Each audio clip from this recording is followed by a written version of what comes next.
আমি এখনো আমার জবাব পেলাম না। জমিগুলো দান করার ফলে আমাদের হুকুমত দুর্বল হয়ে পড়বে না? এটা অত্যন্ত সহজ। আমরা কাউকে বিনামূল্যে গম দেব না, হোক সে খাদেম হোক সে ধনী লোক। বিনিময় হয় মুদ্রা নতুবা স্বর্ণালঙ্কার অথবা অন্য কোনো সম্পদ লিখে দেবে। এভাবে ক্রমান্বয়ে যা আমরা নিজেদের কৃষককে দান করব সেটা আবার আমাদের মালিকানাতে ফিরে আসবে। যদি ধনী ব্যক্তিরা ও খাদেমগণ নিজেদের গম গুদামজাত করে, তাহলে তো রাষ্ট্রীয় কোষাগারে গম জমা পড়বে না। আপনাদেরকে আশ্বস্ত করছি যে মিশরের হুকুমত ছাড়া কেউ গম গুদামজাতকরণের দুঃসাহস দেখাতে পারবে না। আচ্ছা, ভরণ পোষণ যোগানোর জন্য কি অন্য পন্থার দরকার নেই? কেন নেই? আছে। আপনি অনুমতি দিলে প্রথম ফুরসাতেই আমি জনগণের কাছ থেকে সাহায্য পেতে চাই। আপনি কি নিশ্চিত যে জনগণের কাছে সাহায্য চাইলে তারা সহযোগিতা করবে? আমি আশাবাদী ওরা আমাকে সাহায্য করবে। একটা খবর পেয়েছি, ইবাদতখানার সর্বশ্রেষ্ঠ খোয়াব ব্যাখ্যাকারীর মরাদেহ নীল নদ থেকে উদ্ধার হয়েছে। তার মানে ডুবে মারা গেছে? না, আমার ধারণা তাকে ডুবিয়ে মারা হয়েছে। তার মানে খাদেমগণ তাকে হত্যা করেছে? আলী জনাব, আমার ধারণা হচ্ছে যে ইউজারসিফের খোয়াবের ব্যাখ্যা অনুমোদন করার কারণেই খাদেমরা তাকে শাস্তি দিয়েছে। আমার তা মনে হয় না, তবে হত্যাকারী কে সেটা আমি অনুমান করতে পারছি। খাদেমরা নয়, তাকে হত্যা করতে লোক ভাড়া করা হয়েছে। তাদের স্বেচ্ছাচারিত পাপাচারের মাত্রা ছাড়িয়ে যাচ্ছে। তাদের ব্যাপারে একটু ভাবা উচিত।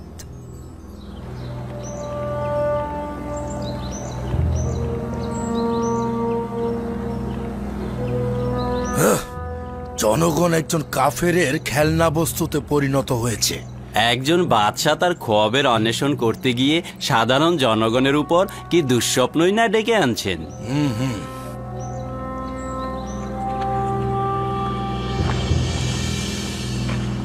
দরুদ আপনার উপর ইউজারশিপ, দরুদ আপনার উপর ইউজারশিপ, দরুদ আপনার উপর, দরুদ আপনার উপর ইউজারশিপ।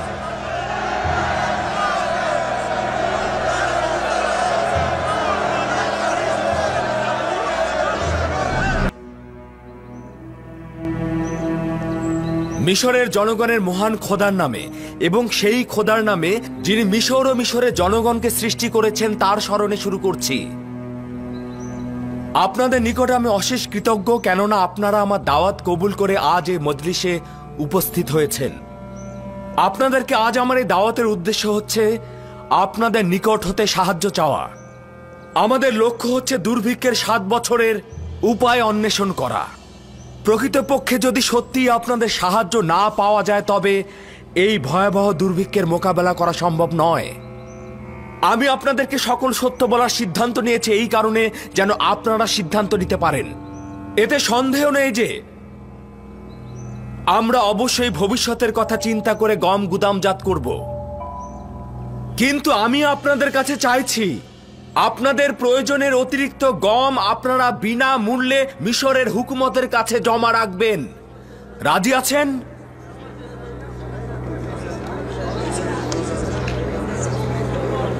আমরা বুঝতে পারছি যে এটা একটা চালাকি। কেন আমাদের কষ্টের ফসল রাষ্ট্রের কোষাগারে দেব? শুনে রাখো, আমি আমার এক মুঠো গমও কাউকে দেব না। তুমি যদি বিনামূল্যে কাউকে গম দিতে, তুমিও আমাদের মতোই গরিব হয়ে যেতে, সম্পদশালী থাকতে না।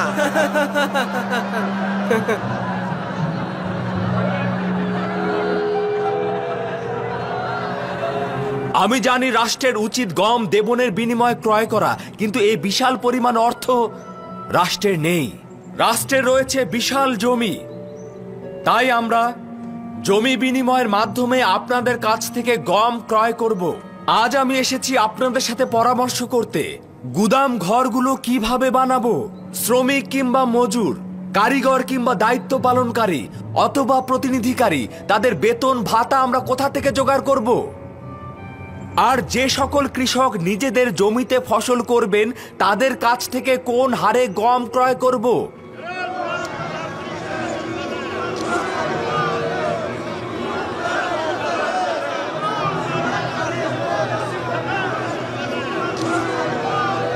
আচ্ছা তুমি বলো, এর আগে কোনো হুকুমতি সঞ্চয় ও জমা করেনি। মিশরের হুকুমত কোনোদিন এ কথা ভেবে দেখেনি, কিন্তু সামনে যেহেতু একটি বড় বিপর্যয় আসছে, তাই সেই বিপর্যয় মোকাবেলার জন্য আমাদেরকে প্রস্তুত থাকতে হবে।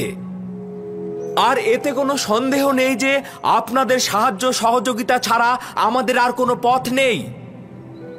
আপনারা কি এতে রাজি আছেন যে এই মৃত্যু ও অভাব থেকে নিজেদেরকে নাজাত দিয়ে একে অপরের সাথে কাজ করতে? এটা তো বোঝাই যাচ্ছে নিজেদের নাজাতের জন্য তালাশের দরকার। আমরা তো সহযোগিতা করতে চাই, কিন্তু কিভাবে করব? আমি আপনাদেরকে সেই রাস্তা বলে দেব। আমি প্রথমে যে বিষয়ে কথা বলতে চাই সেটা হচ্ছে কর। মিশরের অভিজাত ও ধনী সম্প্রদায় প্রতি বছর তাদের নিজেদের আয়ের একটি অংশ আয়কর হিসেবে মিশরের হুকুমতকে দিতে বাধ্য থাকেন। আমরা তাদের আয়কর কিছুটা মওকুফ করব, যারা তাদের আয়কর নির্দিষ্ট সময়ের পূর্বেই প্রদান করবেন, এবং যারা বিগত 4 বছরের আয়কর প্রদান করবেন তাদেরকে 2 বছরের আয়কর মওকুফ করে দেওয়া হবে। এবং কেউ যদি আগামী 7 বছরের কর অগ্রিম প্রদান করেন, তবে পরবর্তী 14 বছরের কর তার মওকুফ হয়ে যাবে। আরে এটা তো খুবই ভালো প্রস্তাব। আমরা 7 বছর পূর্বেই আমাদের সব আয়কর দিয়ে দেব। এটি তো আমাদের জন্য লাভজনক। 7 বছর আয়কর দিতে হবে না। হুকুমতের জন্য লাভজনক, এবং এটা দ্বারা মুশকিলও আসান হবে। আরেকটি পন্থা অবশ্য রয়েছে, ফেরাউন বা পূর্ববর্তী রাষ্ট্রনায়কদের পন্থা অবলম্বন করা। আর সেটা হচ্ছে পার্শ্ববর্তী রাষ্ট্রে হামলা এবং সেখান থেকে লুণ্ঠনের মাধ্যমে গম ক্রয়ের প্রয়োজনীয় অর্থ সংগ্রহ করা। তবে সেক্ষেত্রে আপনাদের যুদ্ধের জন্য প্রস্তুত থাকতে হবে এবং যুদ্ধে অংশগ্রহণ করতে হবে। তার মানে কি দুর্ভিক্ষে ধ্বংস হওয়ার পূর্বেই আমরা কি নিজেদের যুদ্ধে জড়িয়ে ধ্বংস করে ফেলবো?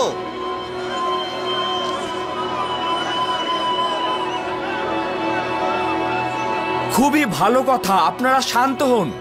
আমিও আপনাদের মতো যুদ্ধে জড়াতে চাই না। তাই যদি যুদ্ধে জড়াতে না চান, তবে আপনাদের অবশ্যই উচিত হবে গম ক্রয়ে সাহায্যের হাত বাড়িয়ে দেয়া।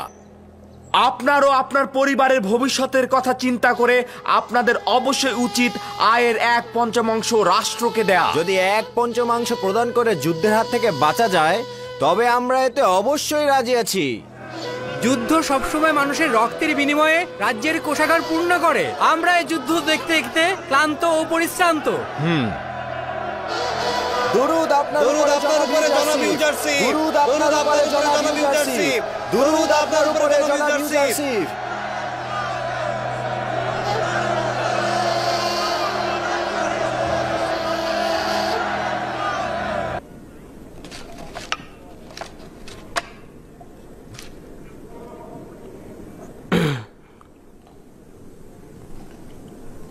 হে খোদার নবী, বাইরের দুনিয়ার খবর রাখেন।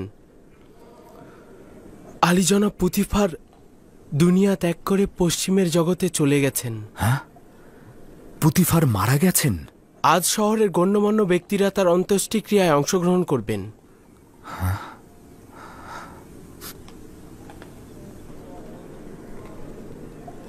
খোদাবন্দ পুতিফারের উপর রহমত বর্ষণ করুক এবং ভুলগুলো ক্ষমা করে দিক।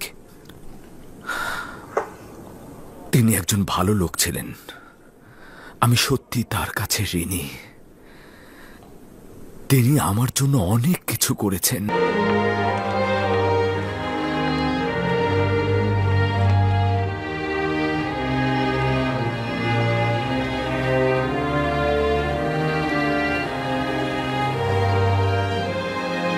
পুতিফার মহৎ হৃদয়ের মানুষ ছিলেন। খোদা তাআলার রহমত বর্ষিত হোক তার উপর। কিন্তু আপনি তো তার কারণে অনেক কষ্ট যন্ত্রণা ভোগ করেছেন। তারপরও আমি তাকে সম্মান করি এবং তার উপর আমার কোনো বিদ্বেষ নেই।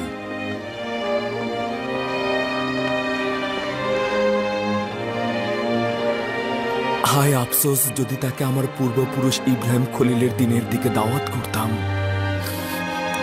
খোদাবন্দ তাকে ক্ষমা করুক এবং নিজের বন্ধুর ন্যায় রহমত ও দয়ার চাদরে ঢেকে রাখুক।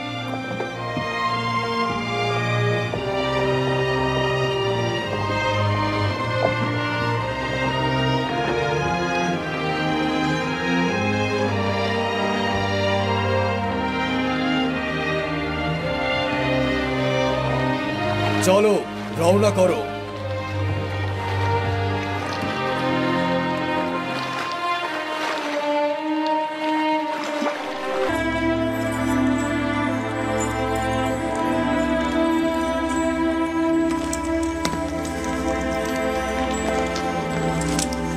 দরুদ মিশরের শক্তিশালী ও দয়ালু বাদশাহ। দরুদ আজিজে মিশর হাকিম ইউজারসিফ। দরুদ। মহামান্য বাদশার কাছে শুকরিয়া জ্ঞাপন করছি এই অধমকে পুতিফারে উত্তরসূরি নির্বাচিত করার জন্য। খোদাবান যখন আপনাকে রিসালাতের কঠিন দায়িত্ব পালনের জন্য নির্বাচন করেছেন, আমি কিভাবে আপনাকে ব্যতীত মিশরের অর্থমন্ত্রী নির্বাচন করতাম? আপনার এর চাইতেও যোগ্যতা রয়েছে। আপনি আমার নিকট প্রজ্ঞাবানদের পরিচালক, জ্ঞানী, বিশ্বাসী ও বিশ্বস্ত। মিশরের অর্থমন্ত্রীর ভবিষ্যতের অনাগত লড়াইয়ের জন্য আপনার চাইতে ভালো আর কাকেই নির্বাচন করতাম? আমার মহামান্য বাদশার অসীম দয়ার প্রতি কৃতজ্ঞতা জ্ঞাপন করছি এবং ওয়াদা করছি আপনার বিশ্বাসের যথার্থ মর্যাদা আমি রাখতে পারব। পর্যবেক্ষণ করেছি, খাদেমগণও কম গুদামজাত করতে চাইছে, আর ধনী ব্যক্তিরাও অধিক মুনাফা লুটতে চাইছে। তাহলে হরেন হোপ কি করছে? কেন সুযোগ সন্ধানী মুনাফাখোরদের বিরুদ্ধে পদক্ষেপ নিচ্ছে না? আমার মনে হয় তারা খুব ভালোভাবে উপলব্ধি করছে যে ভবিষ্যতে যুদ্ধ হবে এবং সেটা গম নিয়ে যুদ্ধ। কিন্তু আমি এদের গুদামজাতকরণে চিন্তিত নই। খাদেমগণ ও ধনী ব্যক্তিগণ এই গুদামজাতকরণের মাধ্যমে নিজেদের পরাজয় ডেকে আনছেন। এই অবস্থায় আমরাও যদি সঠিকভাবে গুদামজাতকরণ করতে পারি তবে তাদের পরাজয় নিশ্চিত। স্বীকার করতে বাধ্য হচ্ছি যে আপনার উদ্দেশ্য সঠিকভাবে বুঝতে পারছি না। গম গুদামজাত করার মাধ্যমে কিভাবে খাদেমদের পরাজয় ডেকে আনবেন এবং কিভাবে আমাদের সফলতা ও বিজয় নিশ্চিত করবেন? কিভাবে গুদামজাত করছি এটাই মূল বিষয়। তারা যে প্রক্রিয়া গম সংরক্ষণ করছেন তাতে 2 বছরের বেশি টিকে থাকা সম্ভব নয়। তাদের গম পচে নষ্ট হয়ে যাবে, কিন্তু আমরা আমাদের পদ্ধতিতে এই গমকে 7 বছর সতেজ রাখতে পারবো। ইউজারসিফ এমনভাবেই কথা বলে যেন আমাদের বিশ্বাস বৃদ্ধি পায় ও দ্বিধাগ্রস্ত দূর হয়ে যায়। আর এই গম সংরক্ষণের রহস্যটা কি তা কিন্তু আমি এখনো কাউকে বলিনি। আমি এই রহস্য আমার খোদার কাছ থেকে শিখেছি। যদি মহামান্য বাদশাহ জোরাজোরি করেন তবে অবশ্যই আমি বলতে বাধ্য। তবে আমি চাই যে এই বিষয়টি আমার কাছেই গোপন থাকুক। আমার উপর বিশ্বাস রাখুন। আমি তোমার প্রতি পূর্ণ বিশ্বাস রাখছি। যদি কল্যাণ মনে না করো তবে বলার দরকার নেই। আমার আশা ইবাদতখানার প্রভুদের পরাজয়, আমুনের ধ্বংস এবং খাদেমদের আইনের পরিসমাপ্তি। মহামান্য বাদশাহ, আমি আপনাকে নিশ্চয়তা দিচ্ছি যে দুর্ভিক্ষ ও শুষ্ক মৌসুমের শুরুতেই এই আমুনের খাদেমদের পরাজয় অবশ্যই হবে। আমি ছোটবেলা থেকে আমুনের ইবাদতখানা এবং অন্যান্য ইবাদতখানার খাদেমদের দাম্ভিকতার সাক্ষী ছিলাম এবং দিনের পর দিন ওদের উপর আমার অভিশাপ বেড়েই চলেছে। যতক্ষণ পর্যন্ত না আমুন ও তার খাদেমগণদের কুদরতের পালকি থেকে টেনে নামাচ্ছি, আমি শান্ত হচ্ছি না। আপনার সাথে আমি পুরোপুরি একমত এবং এই মাকসাদে পৌঁছানোর জন্য প্রস্তাব করছি যে প্রথমে আমুনের স্থায়িত্বের ভিত্তিকে ধ্বংস করবেন, অতঃপর আমুনকে। 2টি মূল ভিত্তি হল জনগণের মাঝে আমুন বিশ্বাসের শেকড় এবং ইবাদতখানায় রক্ষিত ধন সম্পদ। যতক্ষণ এই 2টি ভিত্তি থাকবে ততক্ষণই আমুন ও তার খাদেমরা বেঁচে থাকবে। সেই সময় আর বেশি দূরে নয় যখন আমুনের খাদেম ও তার খোদাদের পরাজয় ঘটবে। অজ্ঞামোহরের শেখর শুকিয়ে ফেলা এত সহজ নয়। তাদের সব জায়গায় প্রভাব রয়েছে।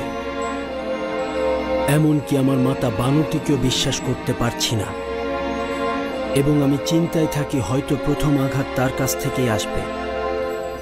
এটা একটি লড়াই মহামান্য বাদশাহ। গোয়েন্দা বৃত্তি ও সংবাদ সংগ্রহ একটি সাধারণ ঘটনা। এমনকি এও সম্ভাবনা রয়েছে যে হত্যা করে নিশ্চিহ্ন করে দিতে পারে। যেমন করে ইতোপূর্বে খাদেমগণ কর্তৃক মরহুম বাদশাহ ও তার পরিবারকে হত্যার চেষ্টা করা হয়েছিল।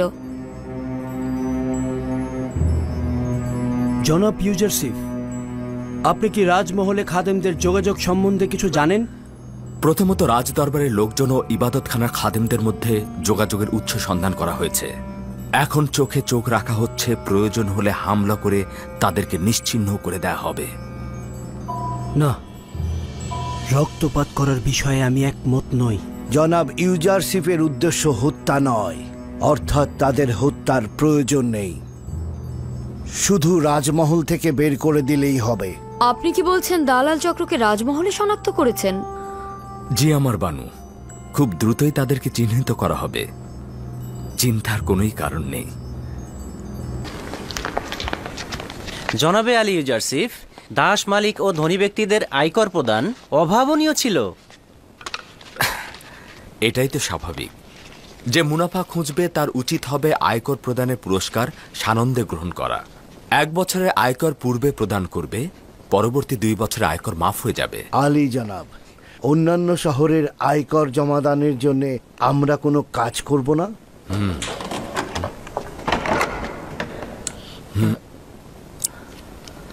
আমার উচিত জাভিরা কারাগার থেকে আগত বন্ধুদের সাহায্য নেওয়া। আগামীকাল কর্মস্থলে তাদের সঙ্গে কথা বলবো। আমি কি তাদের খবর দেব? কি হয়েছে ইরানুস? আমি একটু আগে খাদেম হাপুপিকে বানুতির সঙ্গে কথা বলতে দেখলাম এবং রাজমহলের সামনে একজন সৈন্যর সাথেও কথা বলছিল। তারা অবশ্যই কোনো শয়তানি চিন্তা করেছে। আপনাকে নিয়ে আমি অনেক চিন্তিত জনাব। তাদেরই মৃত্যু থেকে ভয় পাওয়া উচিত যাদের কোনো আশ্রয় কেন্দ্র নেই, অথবা সে দুনিয়ার মায়ার জালে বন্দী হয়ে রয়েছে। আলী জনাব, আপনি তো শুধুমাত্র আপনার একার নন, আপনি মিশরের সকল জনগণের চোখের মণি। ইউসুফ কেউ নয়। খোদাতালা আমার মতো বান্দাদের পাঠাতে অক্ষম নন। যদি আমাকে না পাঠাতেন, সেই স্থানে অন্য কাউকে পাঠাতেন।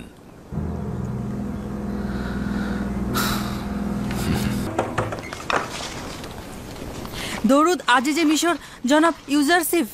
খোদামন্দের দরুদ তোমার উপরে। কি হয়েছে? অস্থির কেন? মহামান্য বাদশাহ আপনাকে জরুরি তলব করেছে, এক্ষুনি যেতে বলেছে। কিছু কি হয়েছে? তোমাকে বলেনি এত জলদি ডাকার কারণ কি? না, আমাকে কিছু বলেননি, কিন্তু ওনাকে ভীষণ অস্থির দেখলাম। শুধু বললেন আপনাকে খবর দিতে। চলো যাই।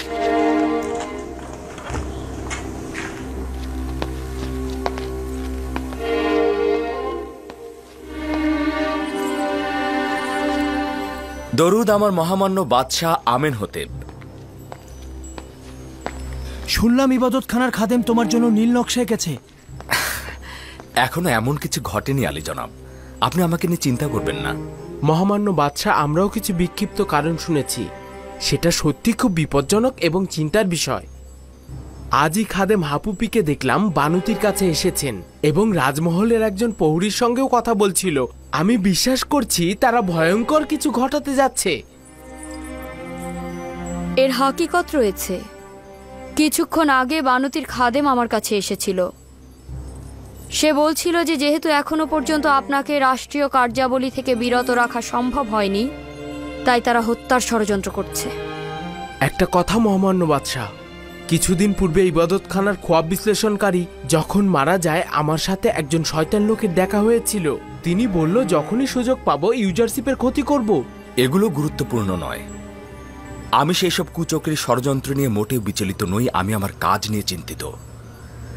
আমি আমার সামর্থ্য এবং আমার উপরে অর্পিত দায়িত্ব এবং সন্নিকটে আসা দুর্ভিক্ষ নিয়ে আমি চিন্তিত।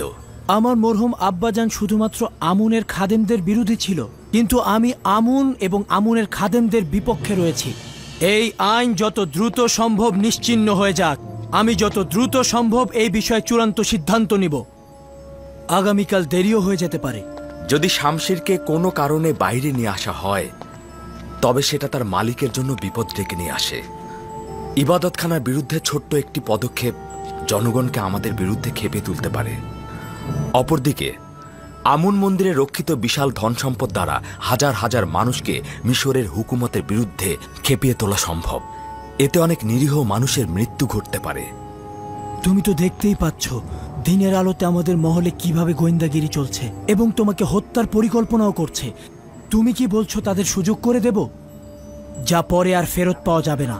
যদি আমার মহামান্য বাদশাহ শান্ত থাকেন, তো আমি একটি পথ বাতলে দিতে পারি, যেটা আপাতত খাদেমদের ষড়যন্ত্রের হাত থেকে আপনাকে রক্ষা করতে পারে।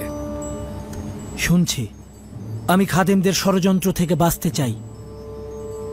তা কি করে সম্ভব? প্রথমে মহামান্য বাদশার নিকট আমি একটি সওয়াল করতে চাই, অতঃপর খাদেমদের বিরুদ্ধে লড়াইয়ের কৌশল আমি বলবো। জানতে চাই আমার মহামান্য বাদশাহ কোন খোদার ইবাদতকারী। আমি আপনার খোদাকে চিনি না, তবে এতটুকু চিনেছি তিনি ইবাদতখানার খোদাদের মতন ধন সম্পদ সঞ্চয় করতে চান না এবং পয়গম্বর ইউজারসিফকে মিশরের জনগণের হেফাজত এবং নাজাতের জন্য পাঠানো হয়েছে। আপনি যেই সকল সৌন্দর্যের বিবরণ দিলেন, সেই আলোকে এখন আমি আমার মহান একাত্মবাদী খোদার দাওয়াত আপনাকে দিচ্ছি।